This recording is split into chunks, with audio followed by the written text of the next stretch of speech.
Nós vamos começar hoje uma série de estudos com relação ao Evangelho de Marcos.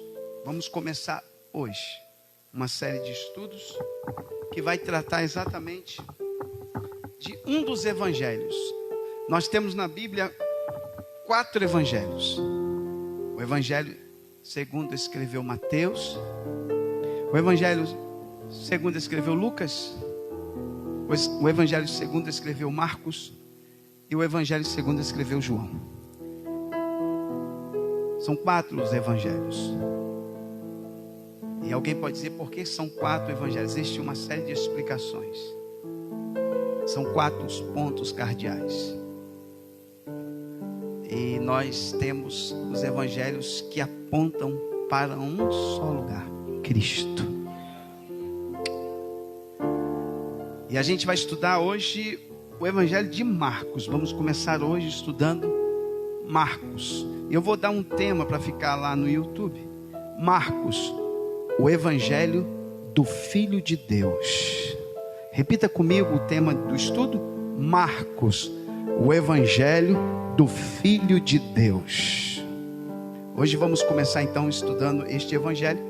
E eu vou falar um pouquinho sobre ele, para depois em si começarmos a estudar o Evangelho de Marcos. Localize por favor o capítulo de número 1. Localizaram? Pode dizer amém? Diz assim: princípio do Evangelho de Jesus Cristo, Filho de Deus, como está escrito no profeta Isaías: eis que eu envio o meu anjo ante a tua face, o qual preparará o teu caminho diante de ti. Voz do que clama no deserto: preparai o caminho do Senhor, endireitai as suas veredas. Apareceu João batizando no deserto e pregando o batismo de arrependimento para a remissão dos pecados. E toda a província da Judeia e todos os habitantes de Jerusalém iam ter com ele, e todos eram batizados por ele no Rio Jordão, confessando seus pecados. E João andava vestido de pelos de camelo, e com um cinto de couro em redor de seus lombos, e comia gafanhotos e mel silvestre, e pregava dizendo: após mim vem aquele que é mais forte do que eu, do qual não sou digno de, abaixando-me, desatar a correia das sandálias. Eu em verdade tenho-vos batizado com água, ele porém vos batizará com o Espírito Santo. E aconteceu naqueles dias que Jesus, tendo ido de Nazaré da Galileia, foi batizado por João no Rio Jordão. E logo que saiu da água, viu os céus abertos, e o Espírito que como pomba descia sobre ele. E ouviu-se uma voz dos céus que dizia: tu és o meu Filho amado, em quem me comprazo. E logo o Espírito o impeliu para o deserto, e ali esteve no deserto 40 dias, tentado por Satanás, e vivia entre as feras, e os anjos o serviam. Ei Deus, Senhor, em nome de Jesus, Pai, nós queremos te glorificar, Pai, pela leitura da tua palavra, e o quanto nós precisamos da tua instrução, da tua orientação, da tua sabedoria, da tua revelação aqui nesta noite. Que o Senhor ministre a tua palavra em nossos corações, que possamos nessa noite aprender um pouco mais da tua palavra, do teu evangelho, e que o nome do Senhor seja glorificado. Que assim seja, em nome de Jesus. Amém. Pode se sentar, querido. Obrigado, Bruna. Vamos então dar início hoje ao estudo do Evangelho de Marcos. E existem coisas muito interessantes para nós. O autor, quem escreve este evangelho, seu nome é mais conhecido como João Marcos. João é um nome hebraico. Marcos é um nome latim. Como ele está escrevendo para uma comunidade gentílica de Roma, porque o Evangelho de Mateus, ele foi escrito para judeus, no intuito dos judeus reconhecerem Jesus como Messias. Já o Evangelho de Marcos não. Ele não é escrito para judeus. O Evangelho de Marcos foi escrito no intuito de que os gentios, os gregos, pudessem reconhecer Jesus como o Filho de Deus, o Deus Todo-Poderoso. O nome João Marcos, então, Marcos é um nome latino, bem comum na Palestina naqueles tempos. Marcos era alguém muito conhecido. Marcos é primo de Barnabé. Você já deve ter ouvido falar de Barnabé em Atos dos Apóstolos. Barnabé, que foi um companheiro de viagem de Paulo. Barnabé. Marcos era primo de Barnabé. Marcos foi alguém que seguiu Paulo em viagens missionárias.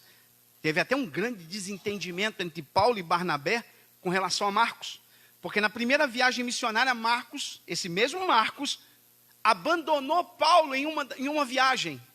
Não aguentou o tranco. Certamente a luta foi muito grande naquele momento e Marcos abandona Paulo no campo missionário e retorna. Na segunda viagem missionária, Paulo vai mais uma vez fazer visitas às igrejas da Ásia e Barnabé quer levar Marcos novamente. E aí Paulo não aceita.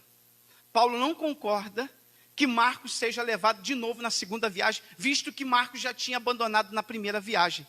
Isso causou um conflito muito intenso entre Paulo e Barnabé, a ponto deles se separarem, no sentido de Barnabé ir com Marcos para uma região, e Paulo ir com Silas para outra região. E naquele momento ali, há um mal-estar entre Paulo e Barnabé, mas que foi resolvido mais à frente, porque você vai encontrar Paulo escrevendo em uma das cartas a Timóteo, ele diz assim: traze-me João Marcos, porque me é muito útil, oh glória. Então parece que a coisa se pacificou e Paulo entendeu que Marcos falhou em um momento da sua vida ministerial, fraquejou naquele momento, mas que se levantou, oh glória a Deus. Quem pode dizer glória a Deus? Marcos, ele não acompanhou Jesus em seu ministério.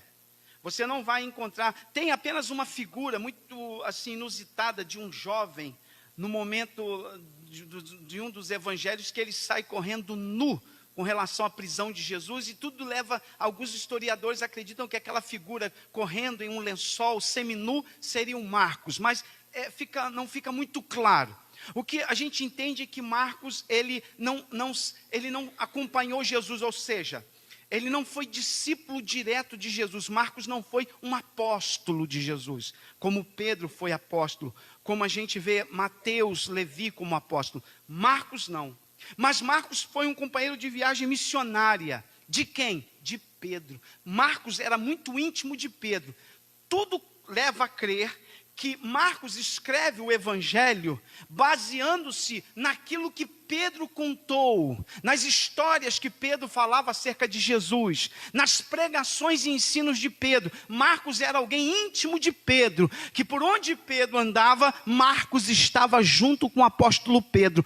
Tudo leva a crer que o evangelho de Marcos foi ditado por Pedro. Marcos vai registrar aquilo que Pedro experimentou, viu e ouviu, e Marcos coloca no papel e registra. Então, na verdade, o evangelho teria que ser mais de Pedro do que de Marcos.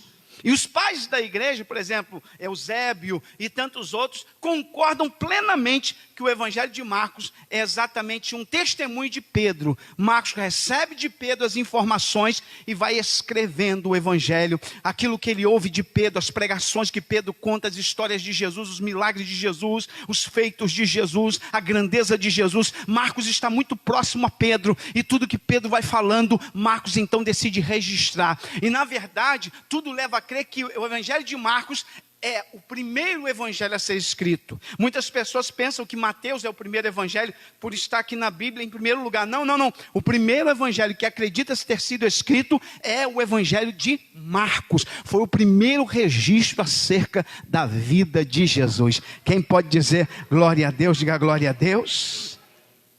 Então ele escreve para os cristãos que estão em Roma. Não sabemos onde Marcos estava ao escrever, mas ele escreve para os cristãos que estavam em Roma. E você vai entender que Marcos ele é diferente dos outros evangelhos, porque se você pegar Mateus, por exemplo, Mateus vai registrar o nascimento de Jesus, o enredo do nascimento de Jesus, a história do nascimento, como se deu o nascimento de Jesus, como se deu o nascimento de João Batista, como se deu o crescimento de Jesus. Marcos não. Marcos, o evangelho de Marcos é bem objetivo, é bem resumido. Marcos não precisa falar para os povos gentios o nascimento de Jesus, porque isso para os gentios não é tão interessante.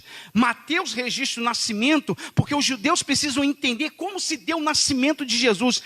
Os judeus precisam entender que ele nasceu de uma virgem, conforme estava nas escrituras. Então Mateus tem que registrar todo o nascimento. Marcos não. Marcos só quer mostrar o poder de Jesus, que ele tem poder para curar a enfermidade, que ele tem poder de expulsar demônios, que ele tem poder de ressuscitar mortos, e que ele dá este poder à sua igreja.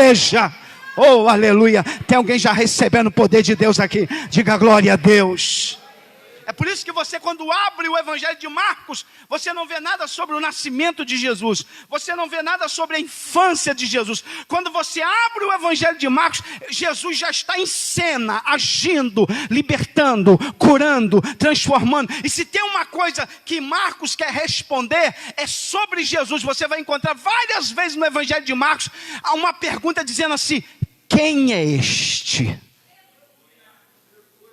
Porque Marcos quer responder exatamente com o seu evangelho: quem é Jesus?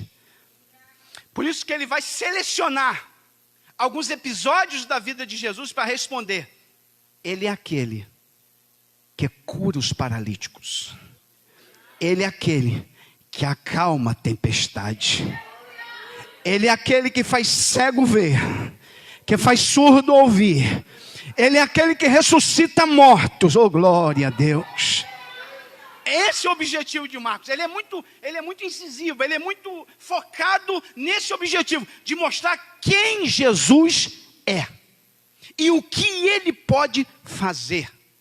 Então o evangelho de Marcos, ele tem essa objetividade, tá? Não registra nascimento, não registra questão de infância, não, nada disso. A ênfase de Marcos não é sobre o que Jesus... Você não vai encontrar, por exemplo, Laís, no evangelho de Marcos, ensinos. Jesus, por exemplo, Mateus, tem um longo discurso do Sermão do Monte, capítulo 5 até o capítulo 7, tu tem todo o Sermão do Monte de Jesus.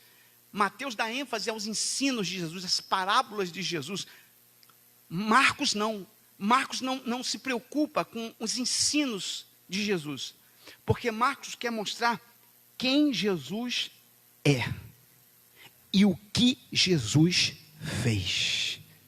E eu vou mais além, e o que Jesus ainda faz. Oh, aleluia. Você não vai encontrar genealogias. Pastor, por que tem genealogias nos evangelhos e Marcos não tem? Porque Marcos não dá ênfase à genealogia. Genealogia é para provar de onde ele veio, com a sua origem. Mas Marcos quer mostrar que Jesus, ele não é apenas filho de Deus, mas é o servo fiel. E quando a gente estuda sobre servo, na cultura hebraica, o servo não é levado em conta a sua genealogia. E como Marcos quer mostrar que Jesus é servo, ele não dá ênfase à genealogia, porque na cultura que ele está, genealogia de um servo não importa. E aí ele quer mostrar que Jesus, além de ser filho de Deus, se tornou servo. Oh, meu Deus do céu. Tem tanta coisa profunda em Marcos. Então vamos começar agora. Vamos começar. Capítulo de número 1. Os irmãos estão preparados para começar o estudo de Marcos? Diga glória a Deus. Marcos começa exatamente com a palavra que a gente conhece muito bem. Princípio. O que te lembra essa palavra princípio? Gênesis. No princípio, criou Deus os céus e a terra. O que Marcos certamente tem em mente é: eu quero falar do princípio, de como tudo começou. Mas ele trabalha o princípio de Jesus com relação ao ministério. Porque até os 30 anos, tudo leva a crer que não houve nenhum sinal, nenhum milagre de Jesus. O ministério de Jesus começa com 30 anos de idade. Jesus está sendo preparado. Deixa eu falar uma coisa e eu daqui a pouquinho começo a aplicar essa palavra para nós. Ninguém pode fazer nada para Deus se não for preparado primeiro. Quer ser usado por Deus? Então você precisa ser preparado para isso. Jesus foi preparado. E quando chegou o momento, é exatamente no momento em que Marcos começa a registrar o princípio, a origem. Ele está se referindo a um Gênesis. Na verdade, o que Marcos tem em mente é que há um novo Gênesis agora. O Gênesis não do Antigo Testamento, mas o Gênesis do Novo Testamento. Há um novo princípio. Esse novo princípio se dá não agora com a criação lá no Gênesis, mas agora com a chegada daquele que veio para libertar, para curar, para restaurar, para renovar. Lá no princípio, Deus vai restaurar a terra, Deus vai transformar a terra, Deus vai dar vida à terra. E aí Marcos começa o seu evangelho dizendo: chegou aquele que restaura, que renova, que transforma, que dá vida. Quem está me entendendo, diga glória a Deus aí. Então vai anotando aí. O que Marcos tem é exatamente esse princípio que está começando agora. É o início do ministério. Ele lembra do Gênesis. E esse Gênesis começa com o Evangelho. Diz assim, Gênesis. Aí no versículo 2 diz assim, ele diz assim, no versículo 1 ele diz, princípio do Evangelho. Porque para Marcos o princípio começa, Fernanda, com o Evangelho. E o Evangelho o que é, pastor? Palavra grega significa evangelion. Significa o quê? Boas novas. Notícias boas que estão chegando. Oh, glória. Quem está me entendendo, diga glória a Deus aí. Ele vai dizer, eu vou começar a falar sobre o Evangelho. O Evangelho é as boas novas. Por isso que Paulo diz, eu não me envergonho do Evangelho, porque é poder de Deus para a salvação de todo aquele que crê. Oh glória, quem aqui glorifica a Deus pelo Evangelho, diga glória a Deus. Pastor, o que é o Evangelho? O Evangelho é as boas novas de Deus para a humanidade. Esse Evangelho me alcançou e te alcançou. E esse Evangelho é as boas novas de quem? De Jesus Cristo. Jesus Cristo significa o Filho de Deus, o Messias ungido de Deus. O Filho de Deus. Agora é importante pensar que essa questão Filho de Deus era um tanto estranha para os judeus. Mas vamos continuar aqui, vamos estudar. Ele diz assim no versículo 2, como está escrito no profeta Isaías, porque ele vai se utilizar de um texto do Antigo Testamento. Ele vai dizer assim, como está escrito no profeta Isaías, eis que eu envio o meu anjo ante a tua face, o qual preparará o teu caminho diante de ti. Deixa eu explicar isso aqui para vocês. Ele vai se utilizar de um texto de Isaías, e vai dizer que existe uma profecia em Isaías, escrita mais de 600 anos antes de Cristo, de que quando o Messias viesse, antes da chegada do Messias, o Senhor enviaria um anjo. E este anjo viria fazer o que, pastor? Preparar o caminho para a chegada do Messias. Quem seria? É interessante pensar que Deus, olha que coisa interessante. Quando Deus tirou Israel do Egito, lá no Êxodo, ao tirar Israel do Egito, quem que Deus disse que iria à frente de Israel? Um anjo. Preste bem atenção para você não se perder. Ao tirar Israel do Egito, por meio de Moisés, Deus disse, eu vou mandar um anjo. Abra a tua Bíblia. Abre a tua Bíblia, em Êxodo, capítulo de número... Não deixe de abrir não, para você não perder. Eu não vou correr, porque é tanta coisa profunda aqui dentro deste texto, desses poucos versículos aqui. Êxodo, Gabriela, bota para a gente aí, capítulo de número 23, versículo 20.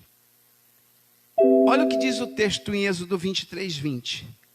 Eis que eu envio um anjo adiante de ti, para te guardar neste caminho, e te leve ao lugar que te tenho aparelhado. Quando Deus tirou Israel do Egito, e levou eles para a terra prometida, pelo deserto, algumas palavras você tem que guardar bem, Marcos. Vamos lá. Deserto. Repita comigo. Deserto. Anjo. anjo. Jordão, Jordão. Eu pergunto, essas figuras estão presentes no Êxodo? Deserto, anjo e Jordão. Pergunta a alguém que está ao seu lado. Tem deserto, tem anjo e tem Jordão lá no Êxodo? Por que ele vai se utilizar das mesmas palavras? Deserto, anjo e Jordão. Porque ele entende que Deus está fazendo um novo êxodo com seu povo. Preste atenção. Isso é forte demais, gente. É difícil explicar. Eu estou tentando. Assim como Deus levou Moisés lá no Egito, e com poder e sinais, arrancou Israel da mão de Faraó, e levou pelo deserto até a terra prometida. E ao chegar à terra prometida, eles tinham que atravessar o Jordão, se banhar ali e passar pelo Jordão, ainda que as águas pararam, mas eles tiveram que entrar dentro do Jordão e sair na terra da promessa. Marcos começa o evangelho dizendo assim: desse jeito, Deus está fazendo um novo êxodo, não mais com Moisés, tem outro que veio à frente de Moisés. E este que tipifica agora o Moisés é um tal de João, que está indo e preparando o povo para atravessar o Jordão. Oh, glória a Deus, aleluia. Vai anotando aí. Olha o que diz o texto, acompanha comigo, diz assim: como está escrito no profeta Isaías: eis que eu envio o meu anjo, e este anjo certamente é João. Voz do que clama no deserto, preparai o caminho do Senhor e endireitai as suas veredas. É porque este anjo viria antes do Messias, era um anunciador. Deixa eu explicar uma coisa para vocês.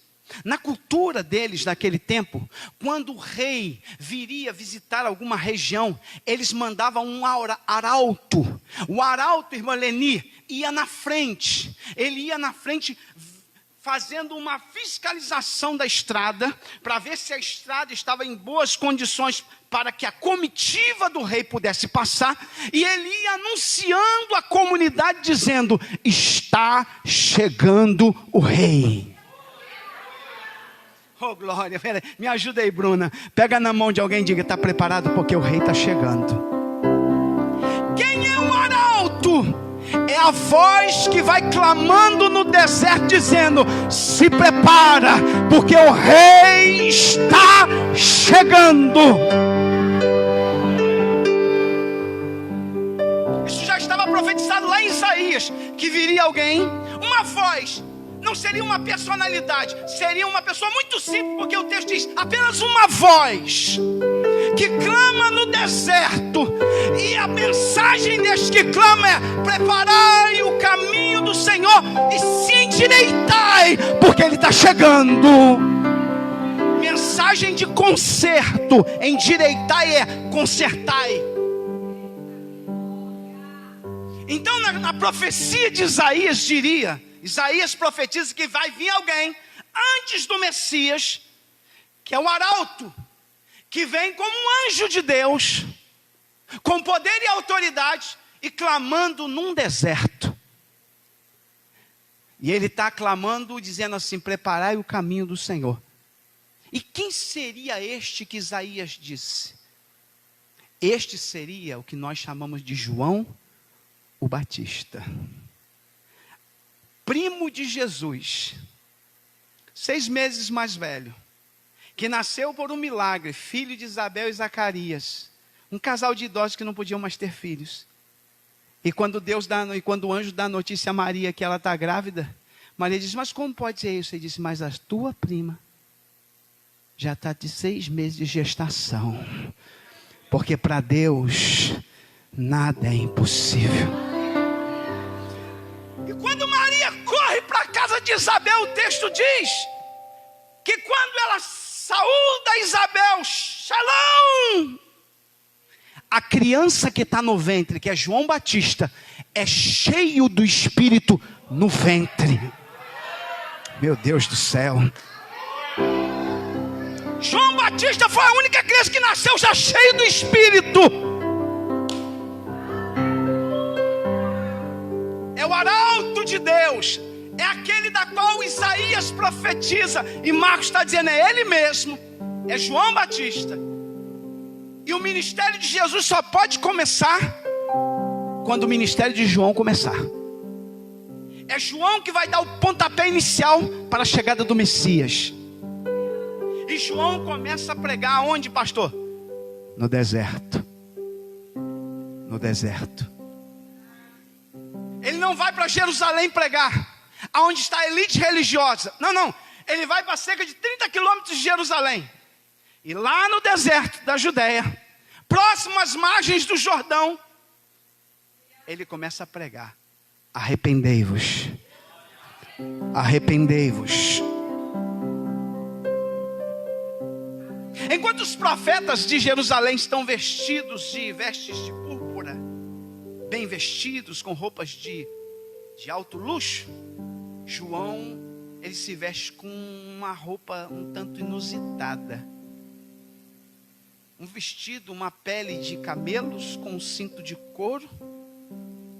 E João não vive com a sociedade, ele está vivendo isolado.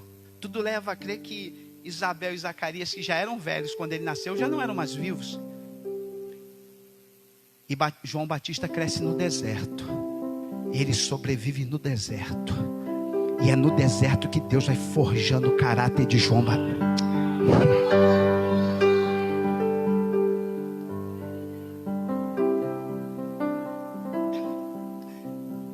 Diga para alguém assim: no deserto Deus forja o teu caráter.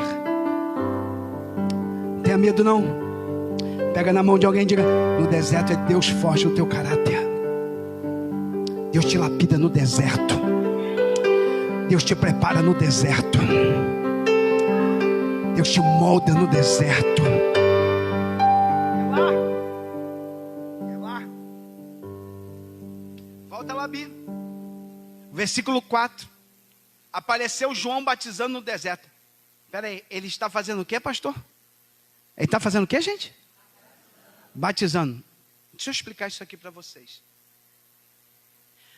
O batismo não era um ato muito comum no Antigo Testamento. Se você pegar o Antigo Testamento, você não vai encontrar com relação ao batismo. Esse ato de batizar foi algo que começou a ser praticado no período entre os dois testamentos, no período que chamamos de silêncio profético.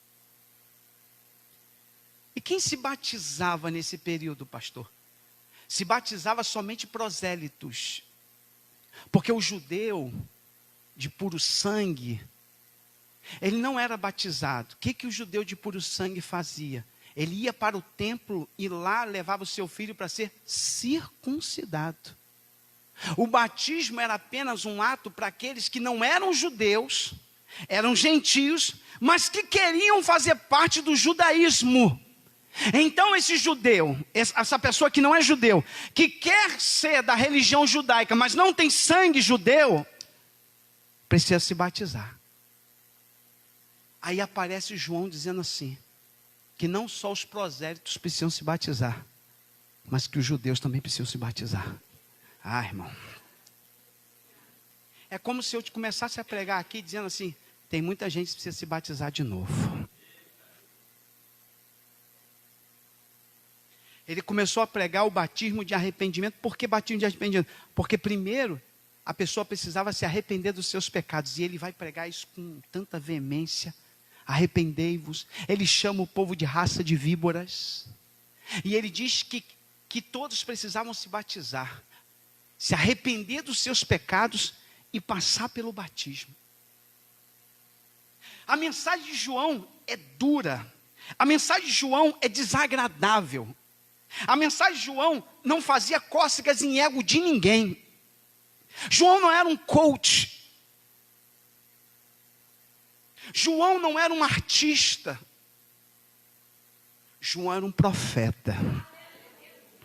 Me ajuda aí, Bruna, porque o negócio vai ficar amargo. João Batista é alguém que é um profeta de Deus. A mensagem dele é dura, de arrependimento.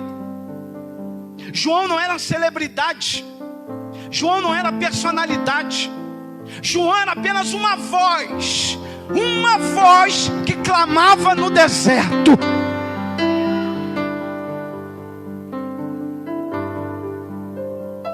João começa a batizar. Quem começa a ir lá para ser batizado, pastor? Os crentes da época. Porque a mensagem de João causou um impacto. Por quê? Porque ele pregava com seriedade, pregava a verdade, pregava a palavra e dizia que o povo precisava se converter. E quem precisava se converter, pastor? Os crentes. Meu Deus do céu, isso é muito sério. Mas que mensagem é essa? É a mensagem de João Batista. João pregava que os crentes precisavam se converter. Irmã Ana, mas era um impacto tão grande, que os crentes começaram a se quebrantar. Havia um crente chorando, e os crentes agora querem se batizar. Consideravam-se pecadores de verdade, como um prosélito, e dizia: eu quero me batizar. Então vem para as águas do Jordão, que eu vou te batizar aqui nas águas do Jordão. Uma multidão de gente começou a se aglomerar ali no deserto da Judéia. Uma multidão de gente, um homem com vestido de pelos, sem microfone, sem caixa de som, sem nada disso, sem agenda, mas pregava a palavra com uma autoridade. E houve um movimento espiritual, houve um avivamento genuíno de Deus. Por que houve um movimento genuíno? Porque palavra, mensagem de Deus. A palavra de Deus provoca isso. Quem está me entendendo, diga glória a Deus. A palavra de Deus provoca avivamento. A palavra de Deus provoca quebrantamento. A palavra de Deus provoca mudança de vida. A palavra de Deus provoca transformação de vida. A palavra de Deus na boca de um profeta de Deus causa quebrantamento. A palavra de Deus na boca de um homem e uma mulher ungida de Deus causa mudança de vida. Alguém está me ouvindo? Que eu estou pregando aqui, diga glória a Deus. João não era um animador de auditório. João não era um coach. João não era nada de... João era um profeta, uma voz que clamava no deserto. E lá naquele deserto, Marcos diz que ele está batizando lá no deserto. Está batizando. Aquela multidão de gente se batizando. E por que João batizava, gente? Vocês lembram? Preste atenção. Quando Israel saiu do Egito, no Êxodo, para entrar em Canaã, eles precisavam atravessar o Jordão. A partir do momento que se atravessava o Jordão, Israel já estava na terra santa, na terra da promessa. O que João entende é que aquele Israel do seu tempo também precisava passar no Jordão para experimentar o novo de Deus, aquilo que Deus estava preparando. Oh, meu Deus do céu! Oh, glória, glória, glória, glória.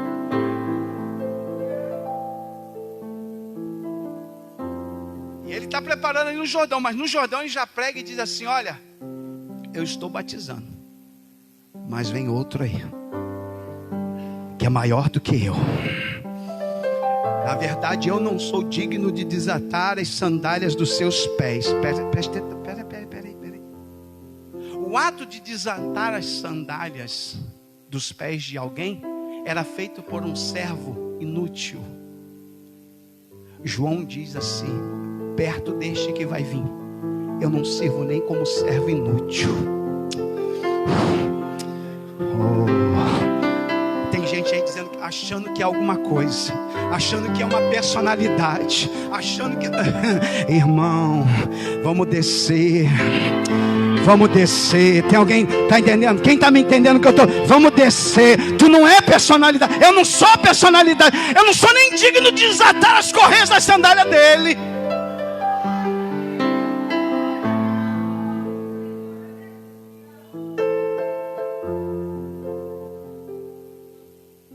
Apareceu João. Apareceu. Ninguém promoveu, não. Ele não tinha nenhum marqueteiro. Ele surge na cena porque o Espírito Santo decide fazer. Chegou teu momento, João. Tu está escondido no deserto, mas chegou o momento que eu vou fazer você aparecer. Oh, glória a Deus. E ele aparece aonde que era o templo, o altar de João, onde ele prega? Deserto. É no deserto que ele está. Deserto escaldante da Palestina, Fernanda. Imagine 40, 50 graus de calor na Palestina, aquele sol escaldante, e aquele homem com uma roupa feita de pelo de animais, com um cinto de couro amarrado na cintura, e pregando, dizendo: arrependei-vos. O sol queimando a pele de João, e ele ali: arrependei-vos. Está chegando aquele que é maior do que eu. Eu não sou digno de desatar as correias das suas alpargas. Oh, eu batizo com água, mas ele vai batizar com os... Oh, meu Deus do céu! Tem alguém entendendo o que eu estou pregando aqui?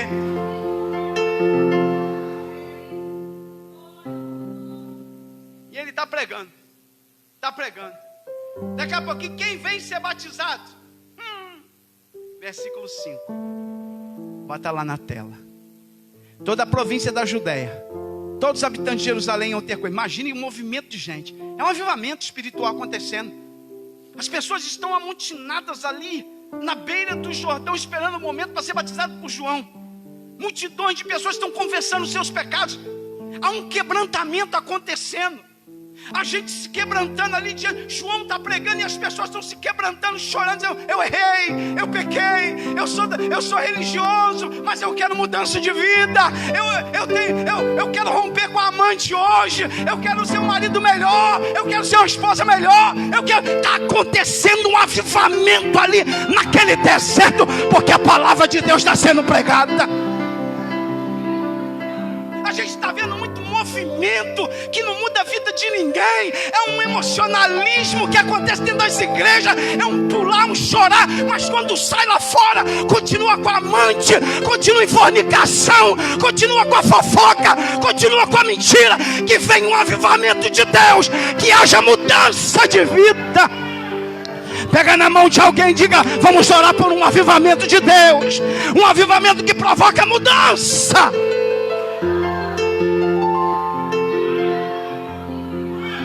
Está tendo muito barulho, muito movimento, mas está faltando avivamento.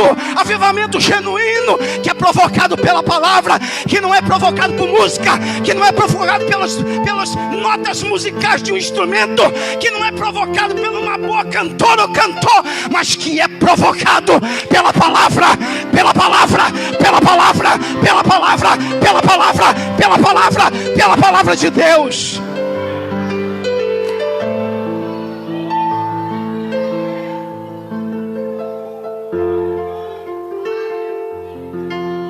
Nós só teremos um avivamento verdadeiro quando a igreja voltar à palavra. Quando a igreja voltar à palavra. Quando a gente deixar de lado o misticismo. Quando a gente deixar de lado a prioridade em dons espirituais, ainda que são necessários, mas a prioridade, a palavra. A palavra.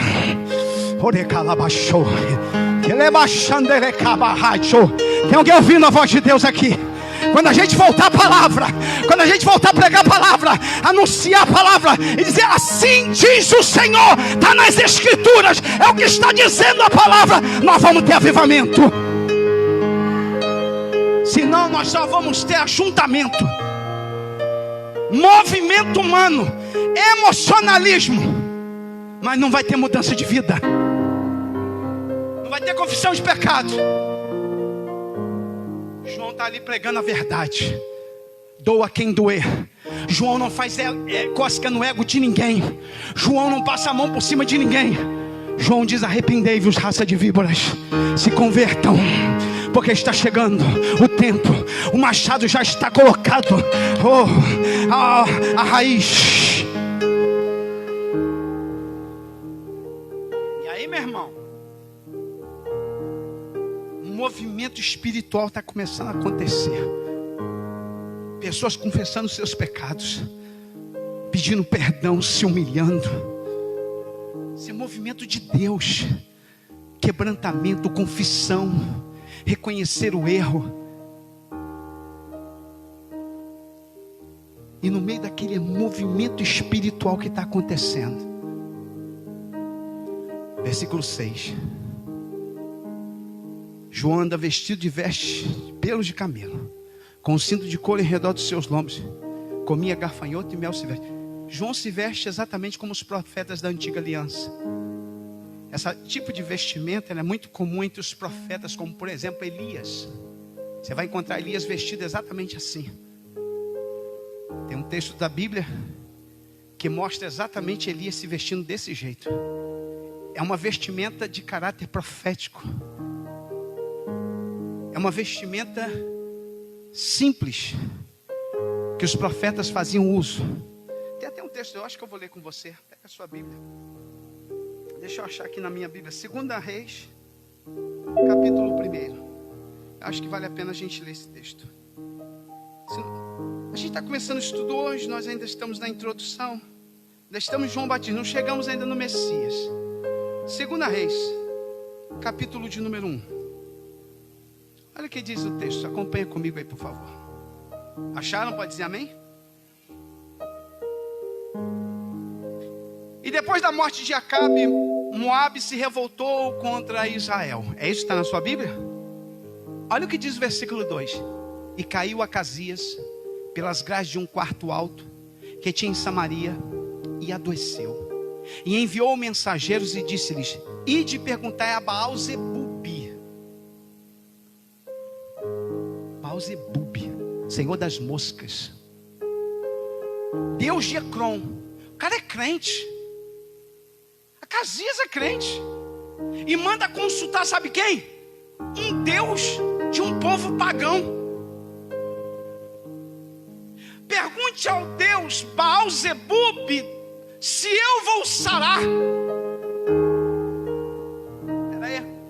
Olha o versículo 3. Mas o anjo do Senhor disse a Elias, o tisbita: levanta-te para te encontrar com os mensageiros do rei de Samaria e diz-lhe: porventura não há Deus em Israel para tu ires consultar Baal-Zebub, Deus de Ecrom? Elias se levanta, vai ao encontro dos mensageiros do rei, porque ele mandou consultar um Deus pagão, e pergunta para eles se não tem Deus em Israel.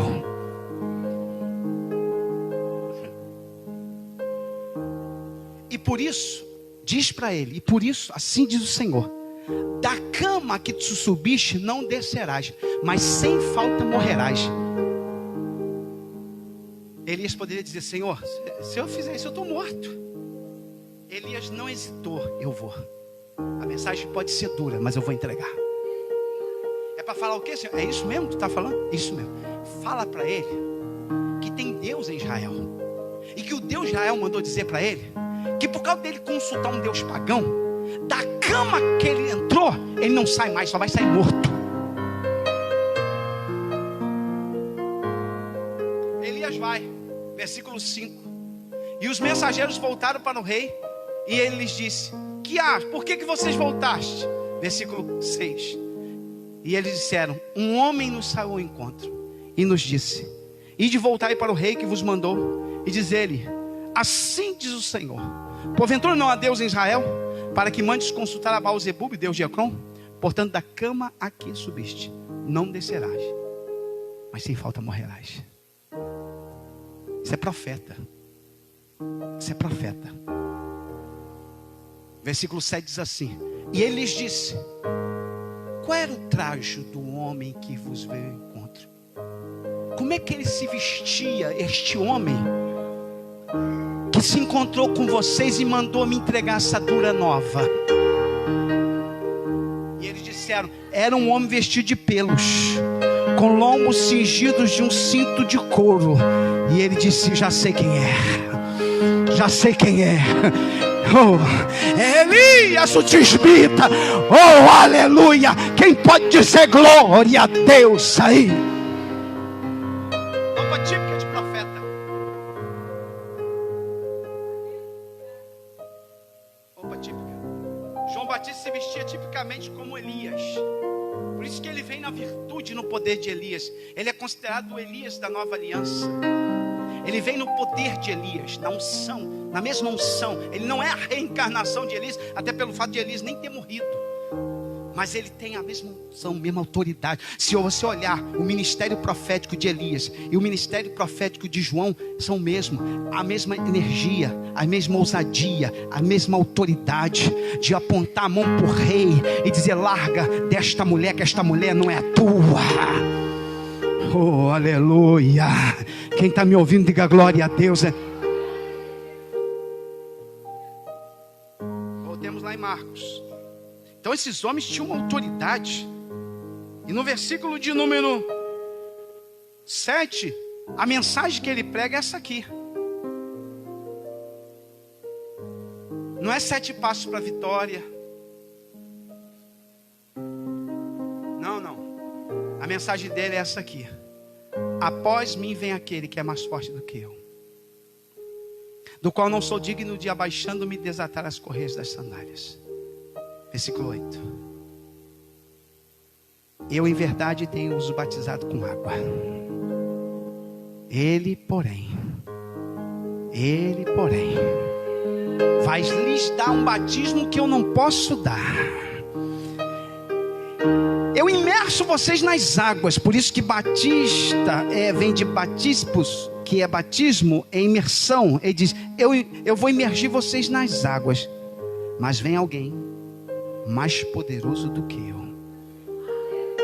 E esse vai imergir vocês no Espírito Santo. Oh, glória. Oh, aleluia. Tem alguém ouvindo a voz de Deus aqui nesta noite? Diga glória a Deus. Continua lá no versículo de número 9. E aconteceu naqueles dias, os dias foram se passando, e está acontecendo um movimento espiritual muito grande. E no meio daquele grupo de pessoas que estão se batizando, aparece quem? Jesus. Veio lá de Nazaré, lá da Galileia. A Galileia é uma região odiada pelos judeus da parte sul de Israel, porque dizem que os galileus são desprezíveis, são misturados, estão longe da Judeia, estão mais próximos de Samaria. Mas Jesus fez questão de crescer em Nazaré. Jesus fez questão de crescer num lugar desprezado. E ele vem descendo de Nazaré da Galileia. Os galileus eram desprezados, mas Jesus cresceu na Galileia. E aí, o texto de Marcos, como eu falei para vocês, Marcos sintetiza, Marcos resume. Mas é tão profunda essa questão do batismo, porque quando Jesus chega para ser batizado, João hesita e diz: mas eu não posso te batizar, não sou digno de te batizar. A gente conhece bem, mas Marcos vai sintetizar. E a Bíblia diz que foi batizado por João no Rio Jordão. Ou seja, agora alguém pergunta: pastor, por que Jesus se batizou? Se o batismo era para quem precisava se arrepender, se o batismo é para quem precisa confessar pecado, por que Jesus precisou se batizar? Porque Jesus se associou com o pecador, tomou para si os nossos pecados. Ele se sente na condição de passar por aquele, porque ele está se associando conosco, tomando as nossas dores, os nossos pecados, as nossas misérias, e ele decide então passar por aquele momento humilhante de batismo, para que se cumprisse a palavra. Tem alguém me entendendo? Diga glória a Deus aí. Ele vai decidir, ele vai assumir como que se fosse um pecador. Ele se auto-identifica como um pecador. E aí o texto vai dizer no versículo 10. Acompanhe comigo o versículo 10. E logo que saiu da água, ele acaba de ser batizado. Quando ele sai da água, irmãos, os céus se abrem. O termo, preste atenção, o termo aberto é um termo muito forte no grego, rasgou-se o céu.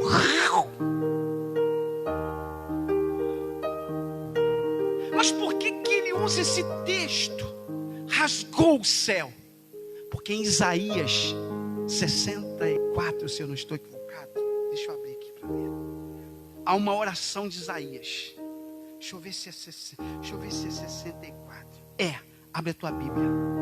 Há uma oração do profeta Isaías falando sobre isto.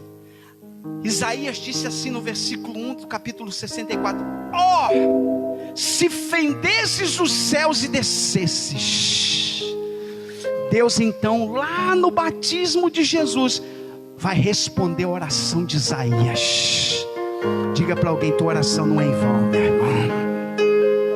Passou-se o tempo, passou-se os anos, mas chegou um momento, Deus cumpriu a oração. Olha lá, se fendesse o céu, se os montes se esquadrem. Aí no versículo 2 ele vai dizer assim, no mesmo texto, não, Isaías 64, 2, ele vai dizer assim: como quando o fogo inflama a lenha e faz ferver as águas. No versículo 3 ele diz assim: quando fazia as coisas terríveis que não esperavam. Ou seja, Deus rasga o céu e opera coisas terríveis.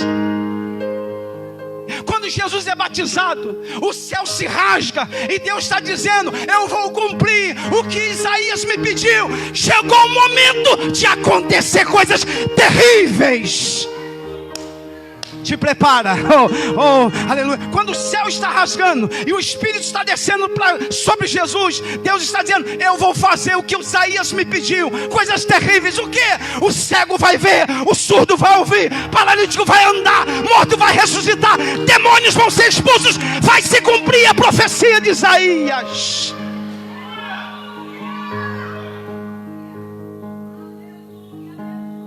É por isso que a gente volta lá em Marcos.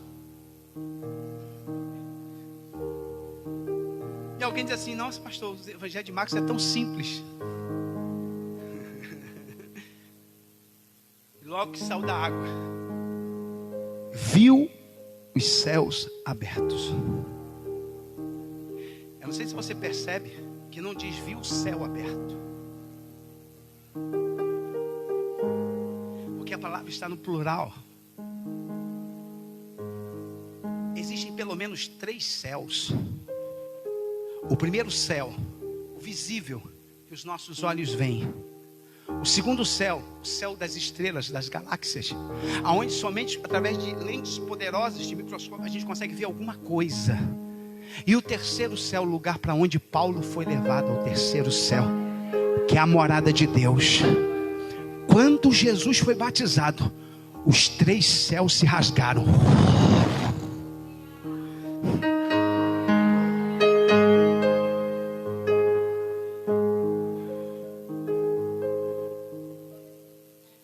Céus abertos.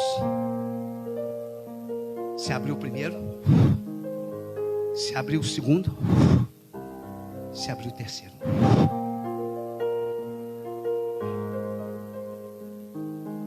E quem vai descer? O Espírito.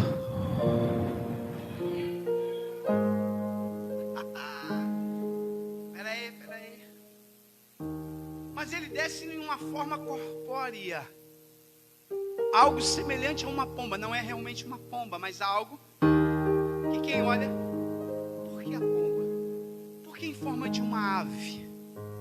Lembra que eu falei que está começando um novo princípio? Se você for em Gênesis, você vai encontrar o Espírito como uma ave. No princípio criou Deus os céus e a terra era sem forma e vazia. E o Espírito de Deus movia-se, chocava-se com a face das águas. É como se fosse uma ave que estava ali sobrevoando e preparando o ambiente para que o cenário do Gênesis começasse a ser formado. Oh glória, oh glória. O Espírito então que trabalhou lá no Gênesis, ele vai descendo sobre Jesus, porque está chegando o início. Eu estou sentindo Deus aqui. Se você não está sentindo, o problema é seu, mas eu estou sentindo. Ele vai descendo, oh glória. Ele vai descendo. O Espírito de Deus vai descendo, vai descendo, vai descendo. Ele não paira sobre as águas como em Gênesis, não. Ele paira sobre Jesus. Assim como em Gênesis, o Espírito descia e pairava sobre a face das águas, preparando a terra para aquilo que Deus iria fazer. O Espírito desce novamente e agora vem sobre Jesus, pairando sobre ele, preparando Jesus para aquilo que Deus quer operar. Deus está dizendo: eu estou te revestindo, meu filho.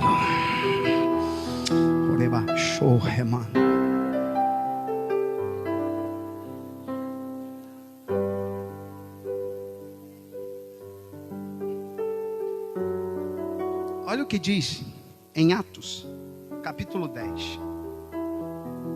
Atos 10. Isso é alimento muito sólido. Isso é coisa muito profunda.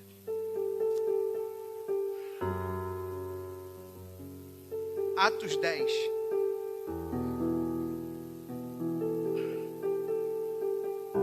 Abre a sua Bíblia. Esse ato do Espírito descer sobre Jesus, como pomba e vir sobre ele, é um ato que nós chamamos de ungir.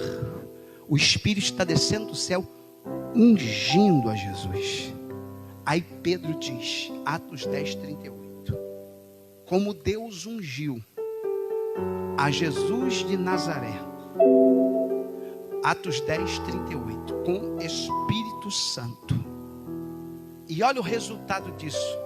O porquê que Deus ungiu. O porquê que o Espírito desce em forma de pomba sobre Jesus. O qual andou fazendo o bem e curando a todos os oprimidos do diabo, porque Deus era. Este ato do Espírito descer sobre Jesus em forma de uma pomba, porque lembra o Gênesis, do Espírito que paira sobre as águas, que prepara para a criação. O ato do Espírito descer sobre Jesus é uma preparação de poder. Este poder que Jesus necessitava do Espírito. E este poder faria com que Jesus fizesse o bem, curasse a todos. Era o revestimento para vencer a guerra. Oh glória. Oh meu Deus, tem alguém entendendo? Eu preciso deste revestimento. Tem alguém entendendo que precisa deste revestimento?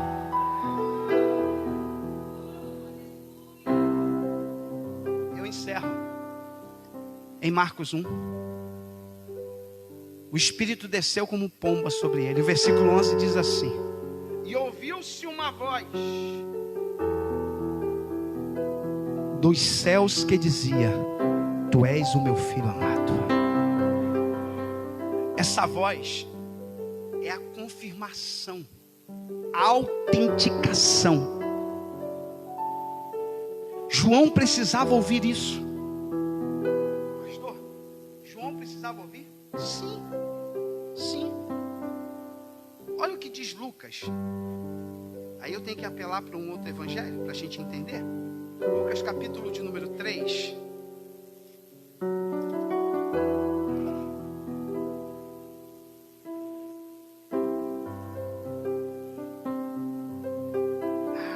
Pena que não é esse. Lucas 3 diz que Jesus estava orando. Mas tem um outro evangelho, se não me foge de memória, Mateus, se eu não estou equivocado, que diz que Deus disse a João: aquele a quem tu vir descer o Espírito, este é o Messias. João vislumbra aquela cena e ouve a voz de Deus dizendo: tu és o meu filho amado. Tudo leva a crer que somente Jesus e João ouviram isto, porque se está registrado é porque houve alguém que ouviu. Em quem me comprazo. Ali Deus está autenticando. Deus está dizendo: tu és meu. Oh glória. Não, nesse texto não. E é interessante a gente encerrar aqui lembrando o seguinte, que Jesus, o termo Jesus, e eu encerro, no hebraico é Yeshua. Yeshua é Josué no Antigo Testamento. Josué e Jesus têm o mesmo nome. Quem que leva o povo a partir do Jordão?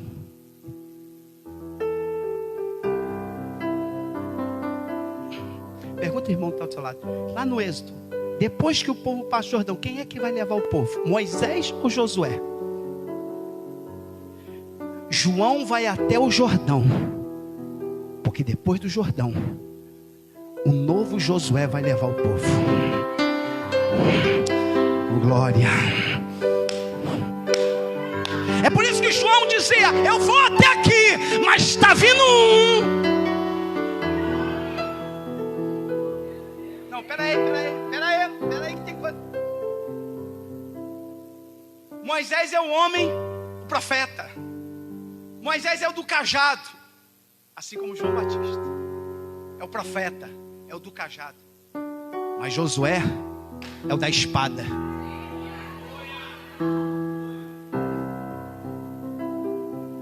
João é o profeta, é o do cajado.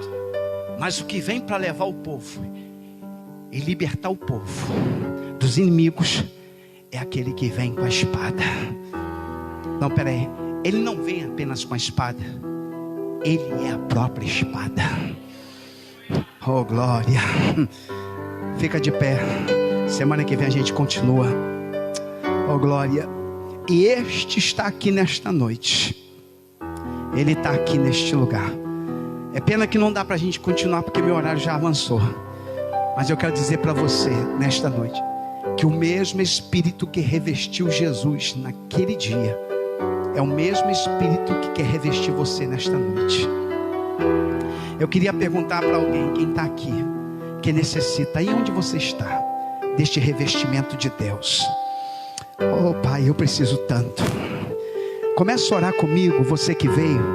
Agora se desprenda de tudo e qualquer coisa que possa impedir a sua atenção, mas diga: Senhor, eu preciso desse revestimento. Eliseu ali no Jordão, Jesus está sendo preparado, ungido, revestido, porque vem deserto, porque vem demônios, porque vem problemas, vem situações, mas Deus está revestindo Jesus ali. Diga para Deus: Senhor, eu também estou precisando deste revestimento. A luta está travada, a batalha é grande, são muitos os gigantes, os problemas.